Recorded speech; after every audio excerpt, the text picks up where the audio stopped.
26-এর election আসছে, আর তোমার কি মনে হয় যে সংবাদ মাধ্যম বা সাংবাদিকের ইনফ্লুয়েন্স কতটা কাজ করে এবং গুরুত্বপূর্ণ?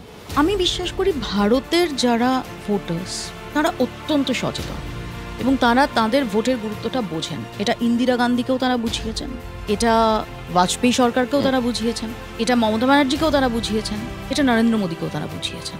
তোমার মনে থাকবে এবার যখন ইলেকশন হচ্ছে, জেনারেল ইলেকশন, এবং যখন প্রায় অপোজিশন বলে কিছু নেই এবং বিজেপি যেখানে 400 পার বলছে এবং মোটামুটিভাবে কারোর সাথে আলোচনা করলেই তারা বলছে যে আরামসে 350। তো ভারতের জনগণ চান আমি যাই বলি তুমি যাই বলো, বিরাট পণ্ডিতরা বোদ্ধারা যাই বলুক না কেন, ভারতের জনগণ জানেন যে আমাকে কী করতে হবে। তারা মনে করলেন যে আমরা নরেন্দ্র মোদীরই প্রধানমন্ত্রী হয়ে আসা উচিত, কিন্তু ব্রেকটাও থাকা উচিত, শক্তিশালী বিরোধী।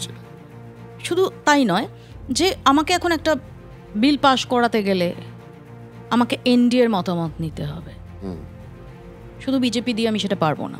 এক্স্যাক্টলি।